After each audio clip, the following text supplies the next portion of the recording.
আমি একজন যুবক, আমরা অনেক সময় মজার ছলে বা বিয়ের উদ্দেশ্যে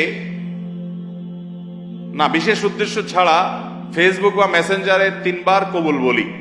তাতে কি আল্লাহর দরবারে বিয়ে কবুল হয়ে যাবে? এতে কি কোনো গুনাহ আছে?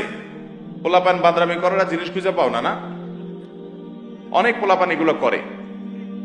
এমনকি এই যে নাটক সিনেমাতে অনেক সময় অভিনয়ের অংশ হিসাবে এগুলো করে না অভিনেতারা, এদের মধ্যে কেউ যদি মুসলমান হয়, কার যদি আল্লাহর প্রতি বিশ্বাস না থাকে তার কথা ভিন্ন হয়, বেঈমান নিয়ে আমাদের আলাপ নাই। যে মুসলমান, যে আল্লাহর প্রতি ঈমান আছে, তার জানতে হবে নবী করিম সাল্লাল্লাহু আলাইহি ওয়াসাল্লাম বলেছেন, সালাতুন জিদ্দুহুন্না জিদ্দুন ওয়া হাজলুহুন্না জিদ্দুন। 3টা বিষয়ে সিরিয়াসলি করলে যা হবে, দুষ্টুমি, রসিকতা, অভিনয়, মজা করে করলে তা হয়ে যাবে কাহিনী বড় খতরনাক, বড় জটিল।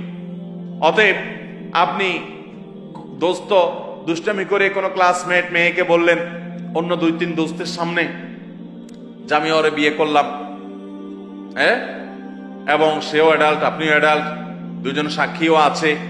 আর বিশেষ করে নাটকে যেটা হয় যে অভিভাবক অনেক সময় থাকে, যদি সত্যিকারের অভিভাবক থাকে, ওখানে তো সব বকওয়াস অভিভাবক। মেয়েদের তো বিয়ে অনেকগুলো, আমাদের মধ্যে মেয়েদের বিয়ে অভিভাবক ছাড়া হয় না, কিন্তু হানাফি মাযহাব অনুযায়ী অভিভাবককে জরুরি না, যদি অ্যাডাল্ট হয়ে যাবে তাহলে সেক্ষেত্রে হানাফি মাযহাবের আলোকে এই বিয়ে হয়ে যাবে। 2জন সাক্ষীর সামনে শুধু বলছেন প্রস্তাব, সে বলছে কবুল, দুষ্টামি করে বলছেন, বাস কাহিনী খতম হয়ে গেছে।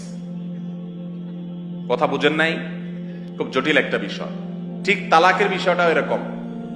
আপনি বলবেন যে হুজুর আমি তো আসলে তালাকের উদ্দেশ্যে বলিনি, আমি তো ভয় দেখানোর জন্য বলছিলাম, কাম হয়ে যাবে, এরপর আর এসব বলে লাভ হবে না।